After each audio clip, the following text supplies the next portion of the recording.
right, everybody. Welcome back to another episode of Difficult Conversations by Supply the Y. I can't tell you how much I've missed being back here behind the mic and interacting with all of you. And tonight's the night. We got a great show for you. So today we're going to be focusing on active shooter events.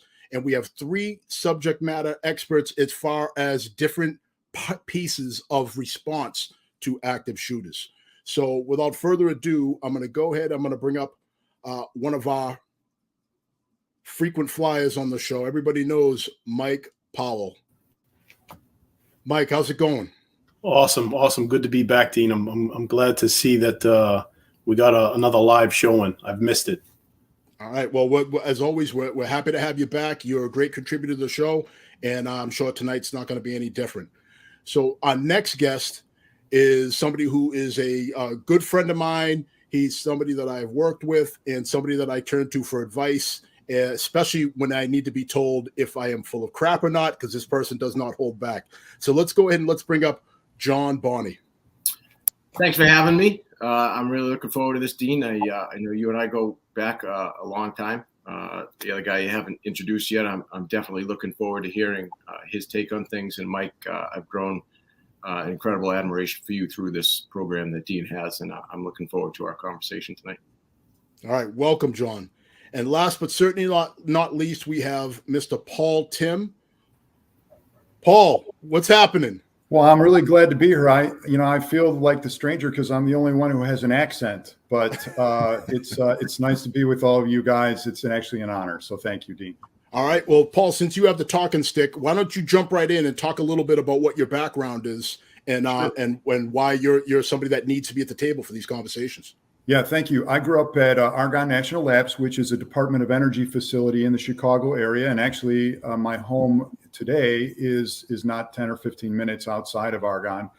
And my dad was given the project to be the site security upgrade project manager back in the early 80s and did such a great job that the federal government asked him to start his own consulting business so he could help out all the DOE facilities nationwide, which he did until he passed in 2007. But when I joined in the late 90s, I started focusing on schools, and there really wasn't much to focus on.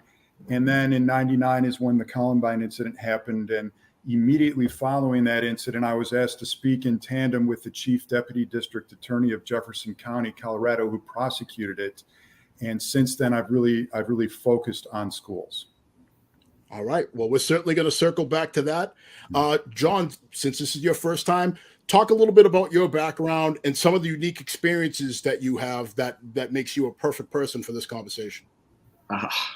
All right. Hit me with it hard right off the bat. So I got almost 20 years in law enforcement. I am a lieutenant in the town of Stoughton. I spent a year as a school resource officer from 07 to 08.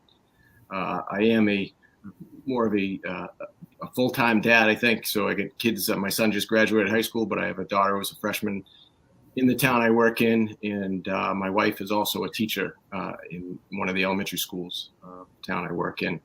So this particular topic is personally and professionally close to my heart here. All right. So it's a well-rounded panel, as you can see. So we're going to jump right into the fire here.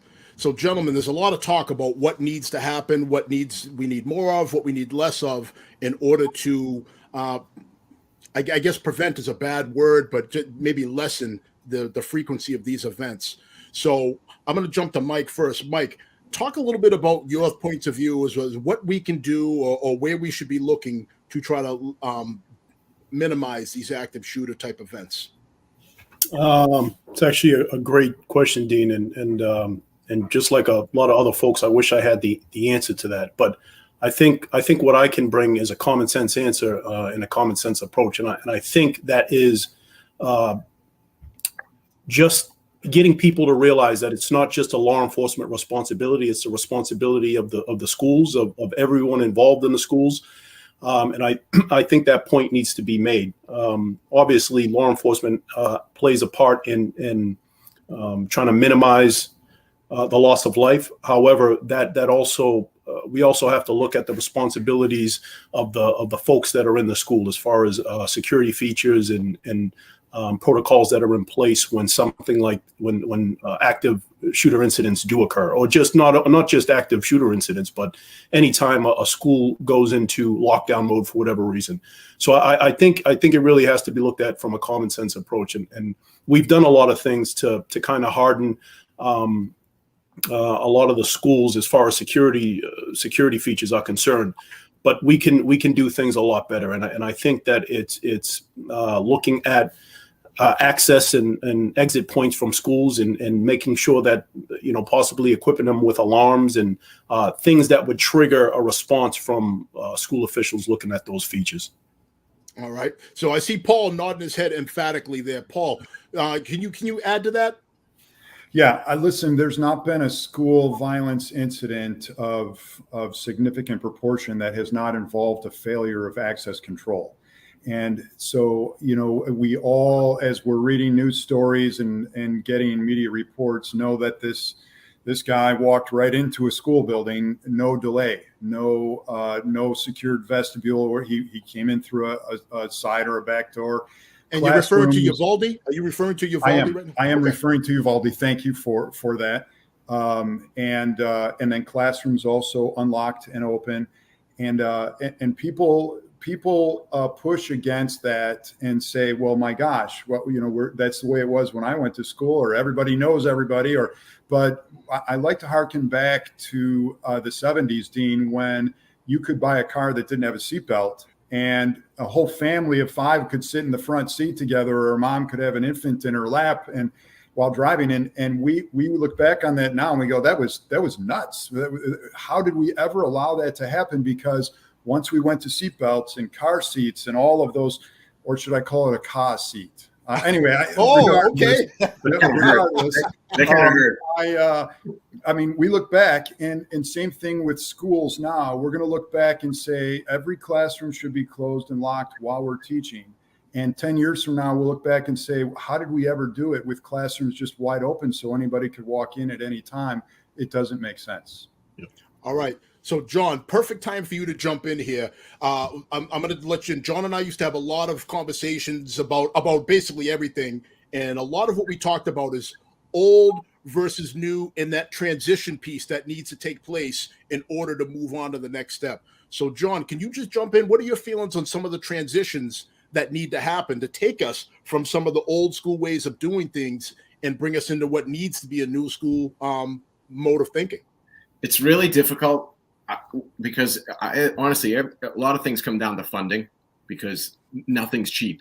You know what I mean? And Paul, I don't know if it's like this in other parts of the country, but everything has to go out to bid. Everything is competition for pricing, for doors, for access control panels and everything. So we can come up with all these recommendations. The school can say, hey, I love it. These recommendations are incredible. And then it's got to go before a school committee or a town meeting. And it's just, there is a sort of a lot of red tape involved in progress, and that hurts. One of the things I can say positively is the meshing together of training between police departments and schools have gotten a little bit better. And frankly, it's tough on the teachers who really went to school to teach children, and they didn't go to school to run, hide, fight. They didn't go to school to respond to an active shooter. But things are born out of necessity, and the training that's been combined with the schools and the police departments have really improved. But we can't just stop because we did it once or twice. All right. I'm going to rebound back to Paul. Then Mike, I see you. I know you want to jump in too. Paul, do you have a reaction to that? Well, sure. Listen, nobody wants to do anything that involves security. We always teach the first law of loss prevention, and it says effective loss prevention, which we all want, is always preceded by extensive losses, which means your neighbor doesn't get a burglar alarm system until after their house is burglarized. Or let's go global, we don't get a Department of Homeland Security until after 9/11. And the issue is we should be thinking about safety. And I'll leave one story before I head it back to you. But I was working with a county in West Virginia that was so rural, there wasn't a single stoplight in the county. And a principal told me that she didn't even have a lock on her front door. They would leave their keys in their car. and in their driveway until she came home one day years ago, and there was somebody on meth in her house robbing her. And she walked in, and it wasn't so much the theft; it was that this person was on drugs. And she said since then she always has had a deadbolt on her front door. We don't want to have to learn it that way. We want to know that there are basic safety and security. And I don't mean a moat with alligators in it, but I mean keeping the barn door closed. All right. So, Mike, training component, talk a little bit about that, because I saw you nodding emphatically when John was talking about that. No, I think John brought up a great point. And, and again, it's the responsibility of all of us in the community. And we're fortunate in Malden that we have our SOU commander. He does a fantastic job with continuing to conduct training with different schools, school environments. But there can always be more that can be done. And John brings up a great point with funding. Everyone, we want a better product, but no one wants to pay for it. And I think that's unfortunate when we think about young folks and security and keeping our young people safe. So if you want it, we have to pay for it. And I hope that folks realize that young people and young lives, it's worth the money. And Paul brings up an excellent point also. Keep the bond door closed. Society changes. And as society changes, so does everything else that comes with that, with evil intentions and folks that want to harm other folks, whether it's substance abuse or mental health, or whatever the case may be. Society's constantly changing, and we have to keep up with it. And part of that is reaching out to folks like Paul, and him assisting us in keeping our young people safe. All right. So I had a question in mind, but Mike, you had to go and throw gasoline on the flame. So now I got to go back to John on this one. You talked about the mental health piece. All right. Is it possible to keep the barn door closed when the game is constantly evolving and changing? And the mental health piece is something that, Paul, I'm sure you know a lot of police officers with your line of work, but I know that Mike and John have talked we've talked a bunch about this. Trying to contain them and get our hands around the mental health piece is very difficult because we're not psychologists, and B, it just doesn't seem like prevention is something that's high on a lot of people's list when you're managing a budget, because it's not something that's tangible, right? Every problem you prevent is something that you never knew happened.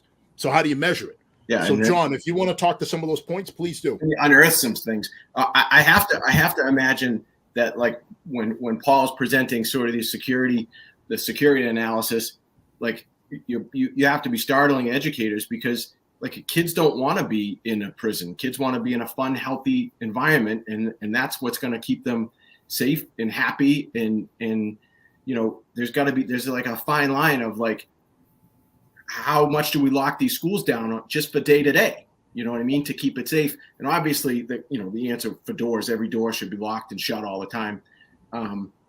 But with every new school shooting comes a new worry for us adults and for the kids. And if they're coming into school every day and not feeling safe because things are so secure and seeing police officers all around all the time, I don't know. I don't know where to draw the line.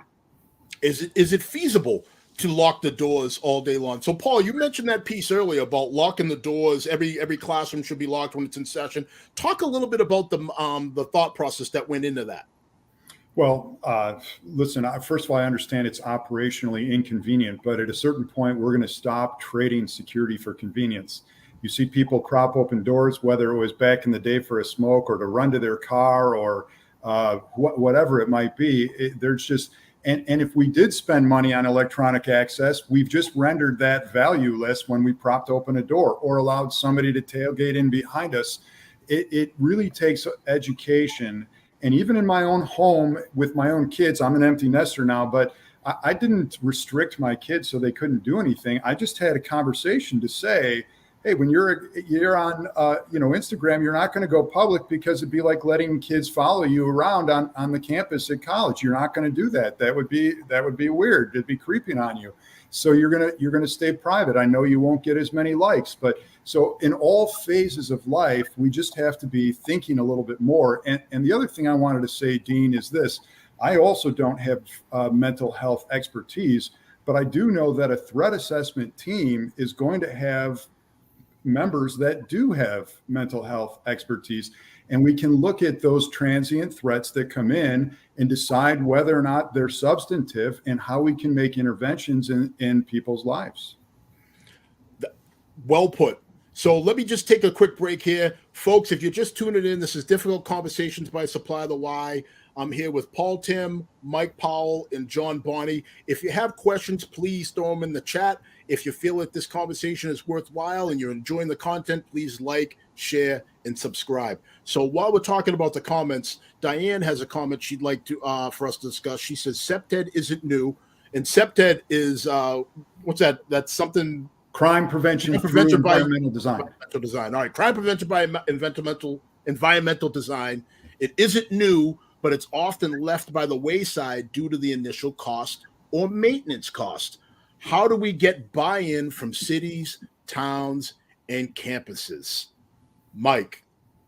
Easy. Take off your cop hat, put on your salesman hat. Sell this. It's easy. Continue to remind them about Uvalde. It's easy. It's simple. And again, it's just that simple. It really is, Dean. Keep reminding folks about Uvalde. If we want to see this to become continue to repeat itself, then this is what we're going to be dealing with. Unless you want to listen to folks like Paul, it really is as simple as that. And if you again, I'm going to repeat myself, because if you value young people and young lives, you shouldn't put a price tag on that, because not only, and I think John alluded to this, but look at the potential, look at the destruction it's doing to the people in the schools. It's affecting their mental health as well, and that can be traumatic as they grow into adulthood. So again, keep reminding folks about Uvalde. All right, perfectly said. John, jump in on this. And again, let's circle back to your very unique experience as a school resource officer and somebody you're married to, somebody who's an educator in schools. Yeah. So one of the toughest classes I've ever been to was a class around this topic, and it was taught by a guy from the Connecticut State Police who responded to Sandy Hook, and talked about how one of the responders' daughter was in that classroom, and they're going door to door, clearing the room, and he sees his daughter inside the classroom, and she's safe. Hey, everybody. But when he tries to continue on with the mission, comes in the hallway, and he very much struggled with continuing the mission, because I don't know, and it wasn't that just, so this is like a game of telephone. It wasn't the gentleman who was involved in this that was telling the story. He was relaying it. But he very much struggled with the continuing the mission. And I think in these smaller communities where, you have kids who or officers with kids in the schools or spouses in the schools, that is, it sends you to a different level. And, Dean, you and I were talking earlier today, we've responded to how many critical incidents in our careers. But if something happens with your own family, is your response different? You know what I mean? And so when we get something at the high school, if there's something minor at the high school, my senses are a little bit tighter, and I don't know. It's a tough thing for police officers who have families in the schools, because it's just, I mean, every child is precious, but when it's your child in that school, you feel a little different. 100%. You become more human than you are cop. And a lot of people that don't do what we do don't understand that that's still a possibility. At the end of the day, there's still a person behind these badges and underneath these hats. I think we're just like anybody else. Go ahead, continue, John. I think too, part of the biggest struggle is people, and it's just human nature, will fail to look at their own failures. You know what I mean? And you can't have improvement until you can be critical of yourself and your own responses. In our line of work, after a major incident, we'll do, debriefs and things like that. But like, I think we should take and Paul, I would imagine there is some sort of catalog that gets sent out or available to schools and police departments after action reports. Like, we should be breaking those things down and saying, okay, if this happened in our community, how would we have responded? And replace, the school in Uvalde for, Stoughton, if I could say, another elementary school, and how would we access that? And I don't know. We're always on to the next thing, and sometimes self-reflection doesn't have enough priority. Well said, John. Paul, perfect time for you to jump in, because I know that you've been privy to some of these after action reports. And folks, if you're not in law enforcement security, an after action report is exactly what it sounds like. It's after some sort of action has taken place. There is a report that is generated, and it talks about what went right, what went wrong, what we could have done better, so forth and so on. So that's what an after action report is. So Paul, talk about some of your experiences being involved in that process. Yeah, and to be clear, the Uvalde after action report will not be available for another 6 to 9 months. There's just so much that has to be sifted through. But I will tell you a commonality between the Marjory Stoneman Douglas high school tragedy and the Sandy Hook elementary school tragedy was both findings said that the bad guy had never breached a locked classroom door. And I think it's, again, worth hearing over and over again. We don't need to buy secondary devices to add to that door. They can introduce more risks than they address. The commercial lock that is on the standard classroom door is going to be enough. It's just whether or not we're going to lock it and keep it locked.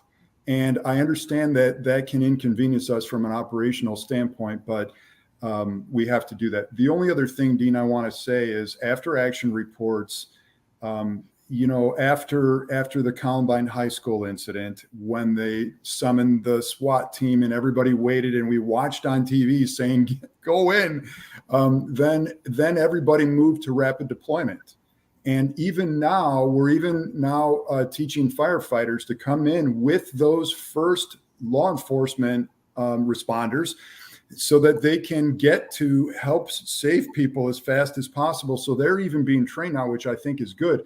But, we all look at a situation, again, Uvalde's not been written yet, but we look at a situation when there's not been rapid deployment and we wonder how that could possibly be. And you talk with anybody in law enforcement and they say, my gosh, I could never allow that to happen. So that's one of the things they're going to have to dissect here. How could they not have had the keys or the two-way radio for communication or whatever it might have been? And we learn all of those things to John and Mike's points. We learn those through drills, practice drills. Perfect segue for our next question. Really quick, if you are watching on LinkedIn, we do not get your comments here. So if you have the ability, please jump on our Supply the Y Facebook page or our Supply the Y YouTube page, and then we can see your questions if you have anything you want to throw in the chat. So Heidi wants to know what type of training is available and or mandatory for schools. So let's go back to Mike on that one. What have you seen schools training and what's mandatory in your community, if anything? Yeah, I don't know that I would call it mandatory, but I know that the schools, like our SOU commander. SOU means what exactly? Special Operations Unit. Okay. So SWAT team, tactical team. We got different names for them, but so our SWAT commander, he goes around and links up with the different school administrators and incorporates some security features or points out some security features that can be done better and different drills in the event that the school does go in lockdown. Some of the things that they can do in order to keep the staff and students a little safer. So I don't think that it's mandatory, but I know that our department does a fantastic job with continuing. We could always do more, but we do a great job with continuing to integrate these schools, as well as Paul pointed out, the EMTs and firefighters. All right. So I have personal knowledge of what Stoughton does, but John's going to tell it better than I could. Go ahead, John. Yeah, we've been developing more and more training as the years have gone on. And, we have 2 SROs right now, but we have a sort of a long history of SROs that have taught Alice, which is some form of run, hide, fight. In all of the schools, we did a multi-agency response with the fire department, like was mentioned earlier, which was extremely valuable. Setting up, warm zones and clearing the threat, but bringing firefighters in with us. The more we can do of that, the better. I'd love to see at some point us, and I think that was going down that road, but then that nasty word COVID crept up. But I do see us doing sort of this, even a multi-agency response, but including the schools in it. But it's really, really evolved, and it's awesome to see the way the teachers have really taken to this. And, I've been sort of a fly on the wall inside the classroom, or I've taken part of it, but being inside the classroom and seeing how creative the teachers can get for, not just locking the door, but barricading the door and tying belts on and, and then attacking the attacker and stuff like that. Like they've really, or some teachers have done an excellent job of actually saying, we're moving my classroom. If over the loudspeaker, there's some activity about where the threat is and they can move out.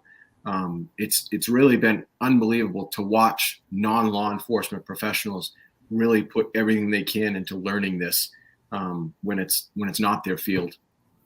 So, Paul, I'm going to have you jump in on this, but I want to also throw a little, add a little extra for you in there. How important is it, keeping in mind everything John and Mike have said, how important is it to give people permission and to make people just really give them the freedom to make choices and kind of figure out on their own how they go about the run, hide, fight components? Well, it's really important. And, I can't tell you how many teachers say, just tell me what to do. Am I supposed to lock down, or am I supposed to just tell me what to do? And I say, well, the situation dictates what you should do. You're going to need to assess the situation, and you are empowered, that's an Alice word, to then make a decision. And I have a sort of a good example for this. I ran into a school that was trying what they called the stop and think drill. And that's because they never could do a lockdown drill during arrival time, dismissal time, or lunchtime. It was too disruptive. But they could make an announcement over the PA during those tough times and say, your attention, please. We are now going to have our stop and think drill. If an incident were happening right now, what would your options be? And then somebody who's just walking into the building can take a look. Would I head back to my car? Would I go in the building? If I go in the building, where am I going to go? If I'm in the cafeteria and nowhere close to my classroom, will I go into the kitchen or out the door? And it gives people situational awareness, which, by the way, transcends this whole school discussion. It then applies to the grocery store and the movie theater and the church, and being aware of our surroundings, not because we're afraid, but because we want to have a game plan. So, Paul, that you stole my thunder a little bit there, because I was going to go next. Being difficult conversations and all, I was going to try to throw a roadblock in there. Can you take these principles that typically are taught in schools, and can you apply them to other organizations and buildings? You can. And I know one thing about all three of you, even though we don't know each other well, when you sit down at a chair in a restaurant, at the table in the restaurant, you're facing the door to see who's coming in. You never have your back to the door because you understand situational awareness. And we can do that when we're driving and drive in the lane that has a shoulder on it, and not get in the war with the guy who's been cutting people off. And I mean, it's just having some defensive driver mentality. All right. Well said. So Charlie says, I know in the past, some schools have been resistant to Alice due to the counter or combat part. How have you all overcome this or sell this so the program can be fully implemented? John, I know you want to go ahead, my man. So it was not a super smooth transition. Like I said, at the beginning of it, when we started doing it, a lot of the teachers were saying, hey, this is not part of our curriculum. But once we got rolling and we showed them really how effective it can be, there was a lot of buy-in, and it came pretty quickly. All right. Mike, what say you? Yeah, no, I'd like to piggyback off what John said, but I think if your schools are, or the school administrators are having a difficult time trying to digest it, I think you start small. You start with the staff, and let the staff kind of have a trickle off effect to the students. So if you don't think that the students are going to be receptive, no problem. Start small and work big.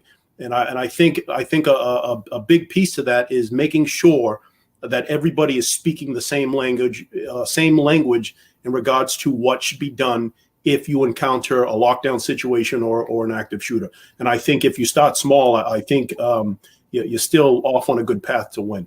You bring up a good point, and I sort of forgot to mention, because we've been doing this for so long, that I think it's sort of this grand scale, but that is in fact how it started. I mean, even some of our school administrators went through the ALICE training with our officers and became trainers themselves. So it has to be a marriage. It can't be the police department saying, you got to do this because we said so, and because that just doesn't work. So you're absolutely right, Mike. You got to start small and grow. I love that part, and thank you, John, for jumping in, because I was going to have Mike put a little more meat on the bones about what it means to start small and grow big. So Jim, excuse me. So Tim, instead of Jim, Paul, jump in a little bit and talk about your experiences starting small and going big. Yeah, I want to say this. First of all, thank you, all three of you, for your service. I really greatly appreciate it. I want to also mention that the typical civilian is not as tactically minded as you three. And so I love the fact that you're saying start small, and we have to, it's always education. And we're trying to get people to come along with us, because here's the thing, and I always say this, we want to move from the Mayberry mentality. And for those of you that are so young here that you have no idea what I'm talking about, Mayberry was the fictional town in the Andy Griffith Show that never had any problems. Nobody lives there. We move from the Mayberry mentality to much more of a see something, say something mentality, but it takes people a little bit of time to move through that arena. And what it takes is education, so that they can ultimately make a personal investment. Because if we don't get a personal investment, then we've got a culture that is helping the bad guy. We've got a culture that is advertising that we prop open doors, a culture that is demonstrating routine that is easy to interrupt or take advantage of. So we're constantly trying to say, and I don't do this generally by scaring people, but I do this by saying, let's move a little bit further down the road together. And again, there's lots of ways to do that, but you guys hit the nail on the head. All right. So let me direct a question to John specifically. So John, do you find, and again, outside of your partner, but do you find that it is difficult to have these conversations with educators and instructors about this kind of stuff? Do you find that you get kind of like the ostrich response, where they want to stick their head in the sand and just pretend like nothing's going on? Or do you get a lot of people that are receptive that want to be partners with this? I have to say, and it depends on the time of year. You know what I mean? If we've had some time and distance between one of these horrific shootings, then complacency sets in. You know what I mean? So, people might have a false sense of security of maybe things are getting better. But, over the last couple of weeks, I have had a number of conversations with teachers, frankly, kind of pissed off about the response or lack of response of people going in and taking action in Uvalde. And frankly, it's tough to defend. I mean, listen, we got to go in. We might not come out, but we got to go in. And if that didn't happen in Texas, I have to say shame on them. And that's tough for us to defend, even all the way up here.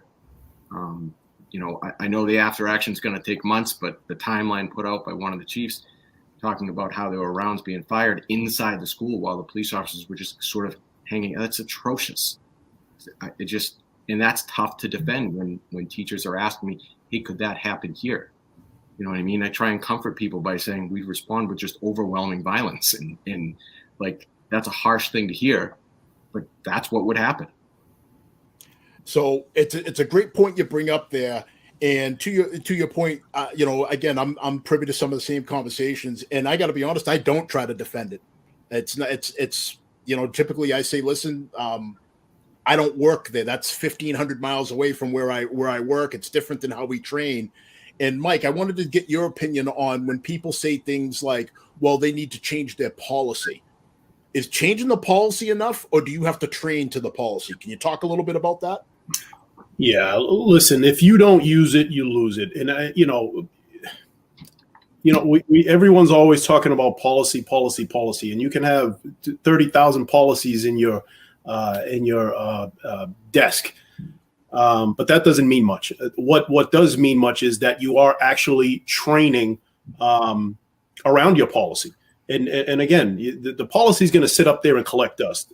But I think to continue to train around your policy and whatever that may be, because I think a lot of police departments have gotten away from sit and wait for 4 members and then go in. I think there are some police departments that still adhere to that philosophy, but for the vast majority of police departments, we've gotten away from that. We've gotten away from, hey, let's wait for a team to go in and then we'll handle business. However, you have to keep in mind that there are some police departments that legitimately adhere to that philosophy. And that's on them to whether they want to change that or not. But whatever your policy is, you have to be prepared to train around that. And it's about consistently training. Because like I said, I've spent 10 years on the tactical team. And I haven't, I've been retired for a few years now. So sometimes when I catch up with some of my tactical buddies and they start speaking their language, I'm lost because I've lost some of that stuff. So I think it's important that not only do you have to talk about it, but you have to actually put it into action. And I think that's important. All right, Paul, jump on in. Yeah, I'd love to share this story. I have a colleague who is also a former school resource officer and police officer and security director. And one time we were doing a security assessment at a school, and we arrived in the winter time. It was still dark outside, so maybe we're 6:30 or 7 in the morning at a school in the parking lot. The snowflakes are falling, and we're just kind of watching arrival to make sure that we can find any vulnerabilities and can people just sneak in the building. And we see a guy park in the next row over, and he gets out of the car and he gets something from his trunk. And when he closes it, the wind blows and you can see his sidearm on his hip. But he's dressed like you and me right now with a winter coat on.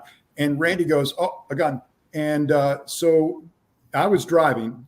2 things happened. I thought, well, I'm going to put it in drive and get out of there and call 911. And Randy goes, "Let's go get him." and there is a difference in mentality there. I'm thinking, let's call for, and Randy, as a former police officer, was like, no, we got to go do something now. Turned out it was an off-duty police officer who was going to the building to help, and we didn't tackle him or anything. But I just love that because it is a difference in mentality.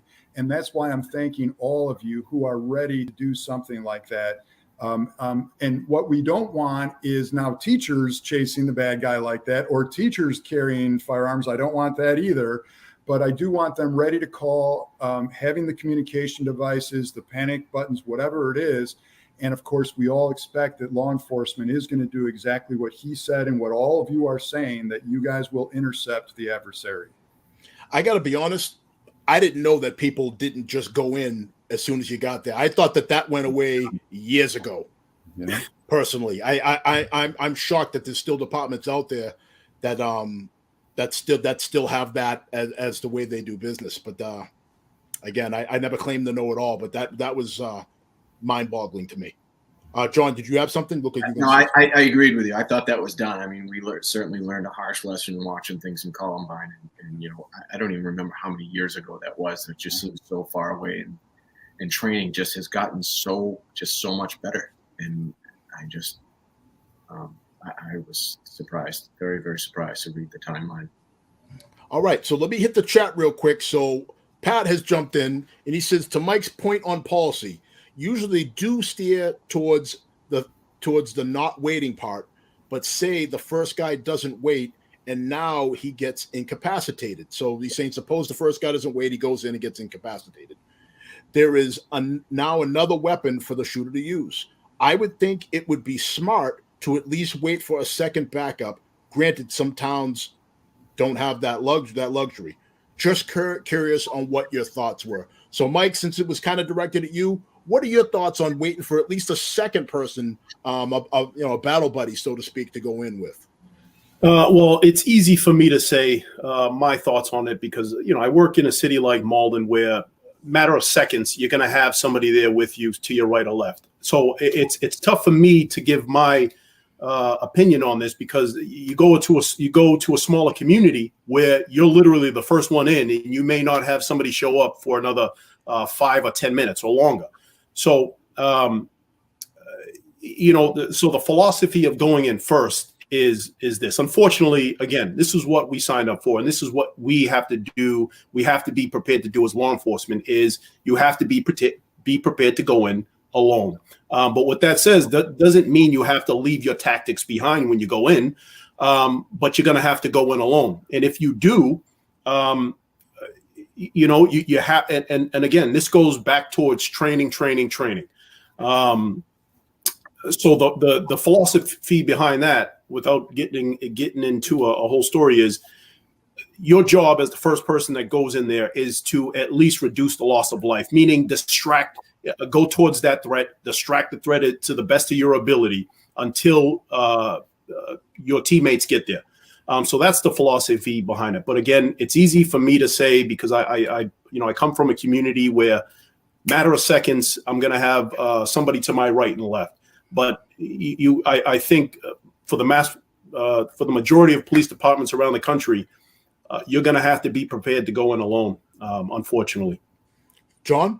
Yeah, our community isn't as large as Malden's, but we would certainly have just a rapid deployment. And frankly, Paul, you bring up a concern for me as an incident commander. It's one of the things that I hate about plainclothes officers in a hot zone, like especially in a mutual aid situation where, we have a courthouse around the corner. People coming in I think our communities, the people on this panel anyway, our response would be so robust that we would have to set up an incident command very, very quickly to try and, keep people in check a little bit.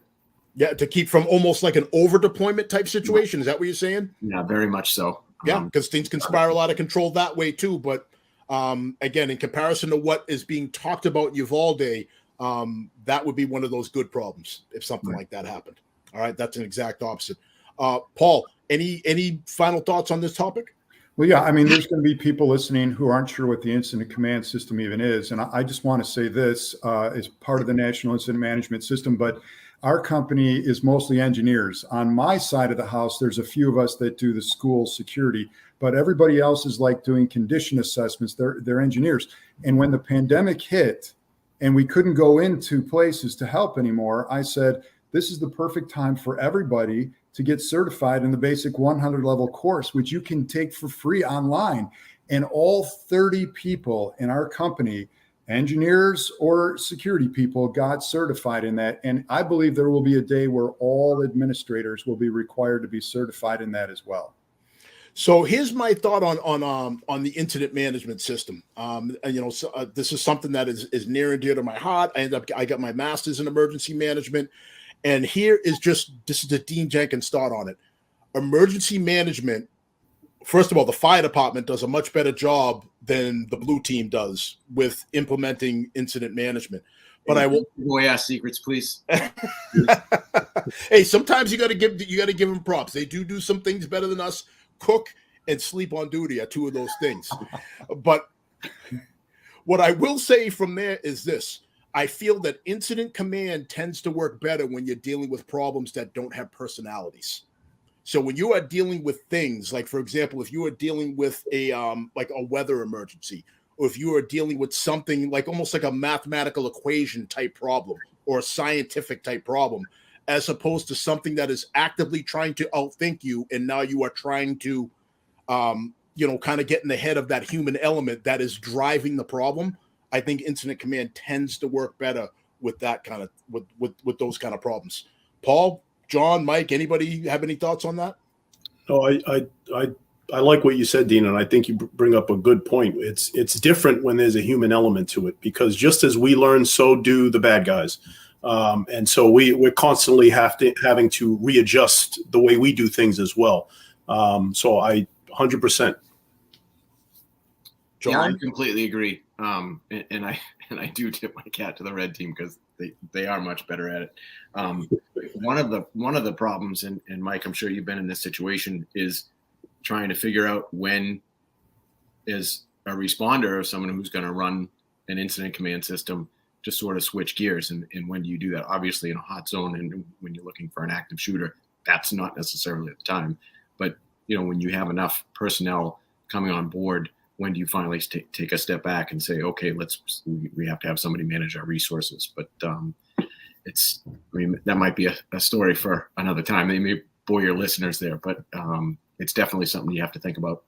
You see me smiling, right?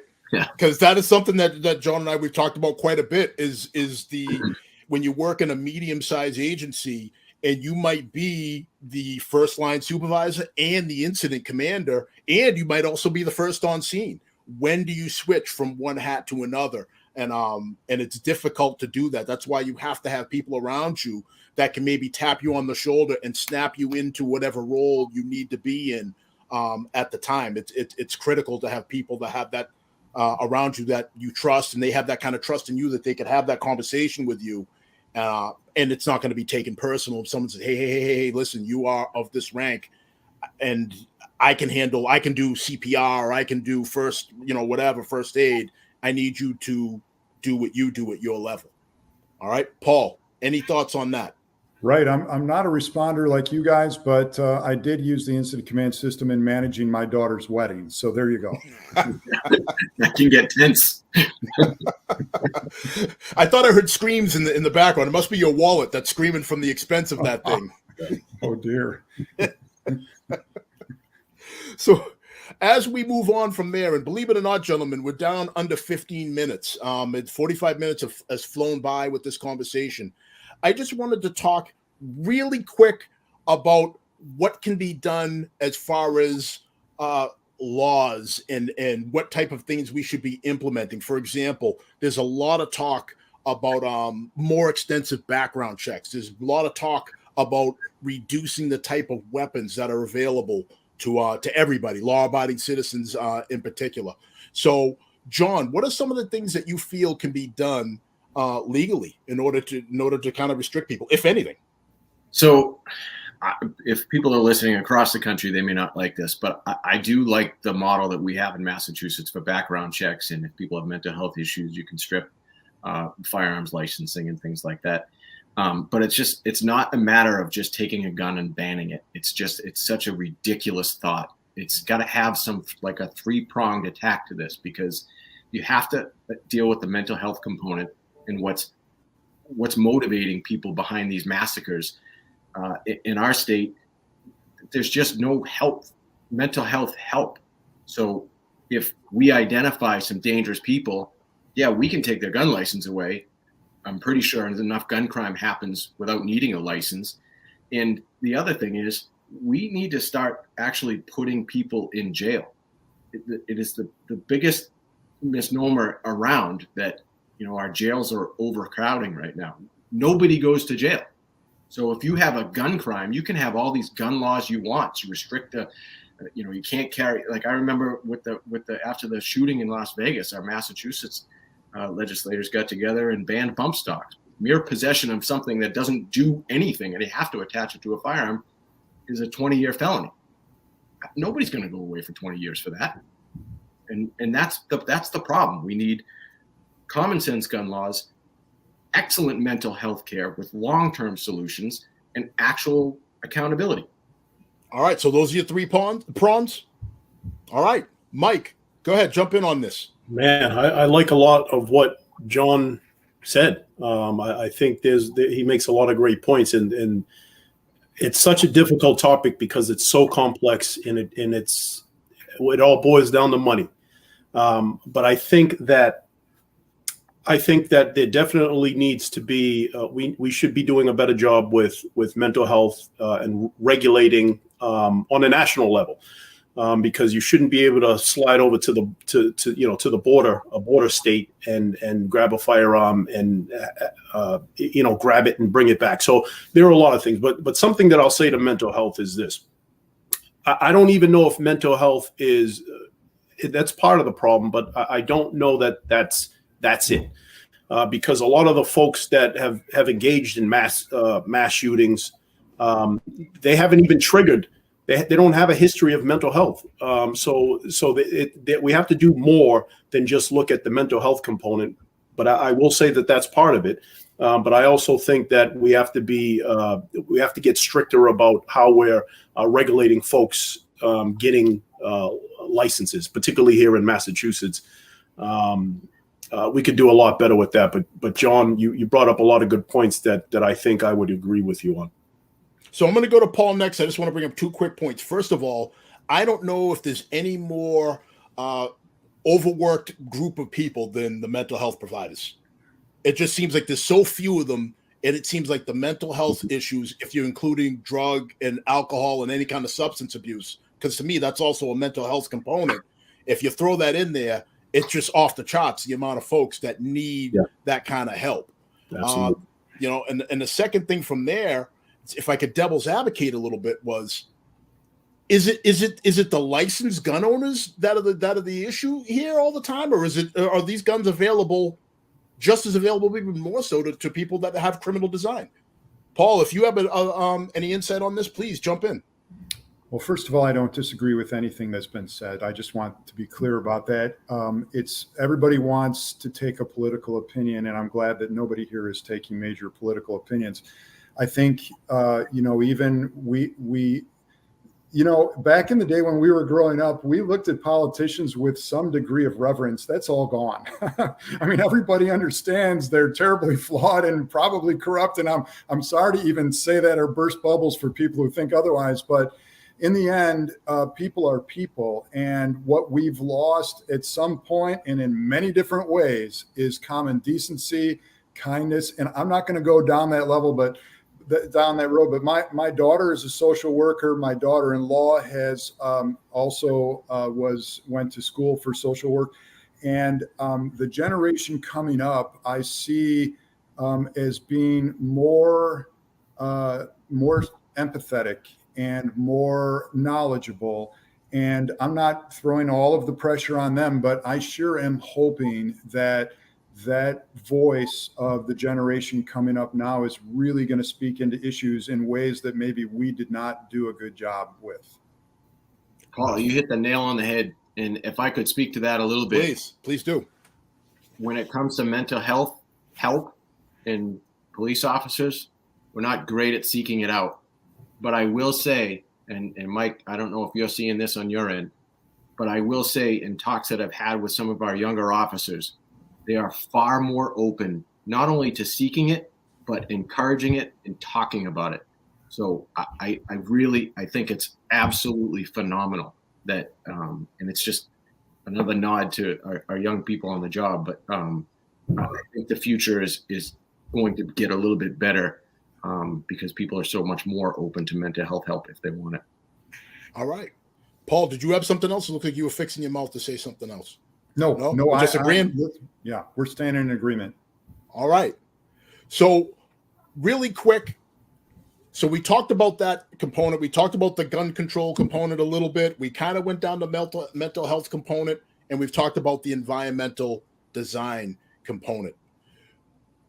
Where do you think we need to be in order to have these kind of conversations? Because I don't know about you folks. So we've sat here, 4 different people, 4 different backgrounds, different trainings, different family dynamics, and we were able to have a conversation without yelling, screaming, and to Paul's point, making political.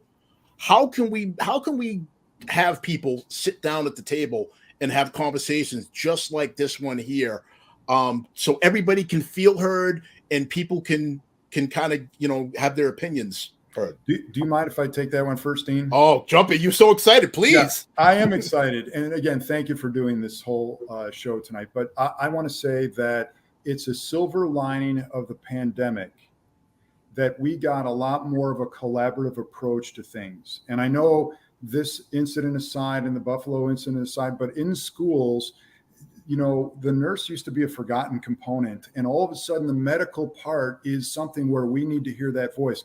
The security component used to be a necessary evil. And I worked with the district where the security director reported to the IT director, who reported to an assistant superintendent, who reported to the superintendent. That's too far down the line.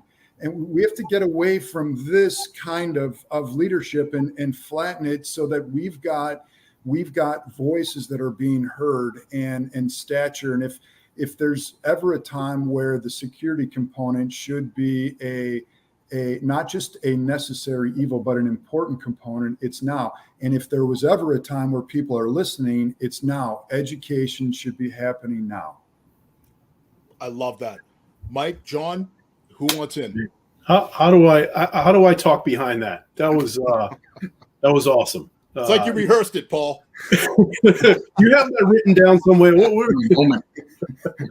No, I think Paul did an awesome. I mean, I don't even know what to say to that, but he did an awesome job. Instead of this, it needs to be more of this. And I think that and I think it starts at the top of every culture, whether that's the police department, the medical medical professionals, what have you, security professionals. It has to. I think we all have to reach out to each other and figure out what we all can be doing to have a piece in that conversation to make the place a better, to make the world a better place. And I think that again, I think it has to start at the top, but it has to be less of this and more of this. But I can't even talk behind Paul because he wrote that down, and I'm that's all I got. So, Mike, well said. John, I'm going to give you the final word. Can you do it in about 45 seconds or so? Yeah, this was an unbelievable conversation, and like Paul said, if we can have this, the four of us in different parts of the state and the country, frankly, we can have it in our own communities. And if I'm looking at my own leadership here, I should even be taking the time out and talking to patrol officers and getting a sense of what they see should be done when they're responding to the schools for certain things. And if I'm in meetings, I'll bring that there too. But I'd love to have them sit next to me. I love that. And John, we've done things like that in the past when we worked together, where we would have the shift come in, and remember, we'd have the square, and we'd remove rank as best we could from the conversation, and everybody would have an equal say. Do you remember us doing that a few times? Much so. And I think that needs to be the norm in organizations, where people need to put aside the ego and the rank, because you might have somebody that's been on the job for a day that has a phenomenal idea. Just because someone's been there for 30 years, as we all know and we've all seen, sometimes they don't always have the best ideas. Sometimes they're full of knowledge, but sometimes that maybe they're a little bit concrete in their thought processes. So sometimes some fresh perspectives is what it's called for. So really quick, I'd be remiss if I didn't mention Charlie's comment here. So Charlie has a great idea. Charlie says, make clinicians and social workers a city department, just like police, fire, and DPW. All right, that's definitely an episode. That's another show. That is another show. And Charlie, thank you for that. That's a very thoughtful comment, and I think that's something that should be explored. So we've got about 90 seconds left. So I'm going to go to Paul first. Paul, in about 20 seconds, 30 seconds, talk about what you have cooking. How can people follow you? How can people contact you? Yeah, thank you very much. I wrote a book called School Security that was published in 2015, and the second edition just came out last year. So all it's called is School Security, because that's what it's about. And I'm not here to sell that book, but it could be helpful to people. The other thing that could be helpful is schoolsafety.gov. That's the national repository for school security and emergency planning resources. All right. Thank you so much, Paul, for taking the time out to jump on. Mike, final parting shots for you.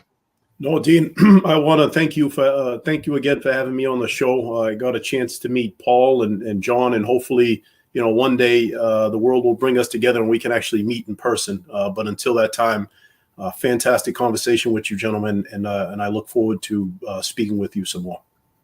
All right, John Bonney, give it to us. You already gave him the wrap up, but I agree. It was nice to be here, and I think the world of all three gentlemen, and I appreciate everything you do.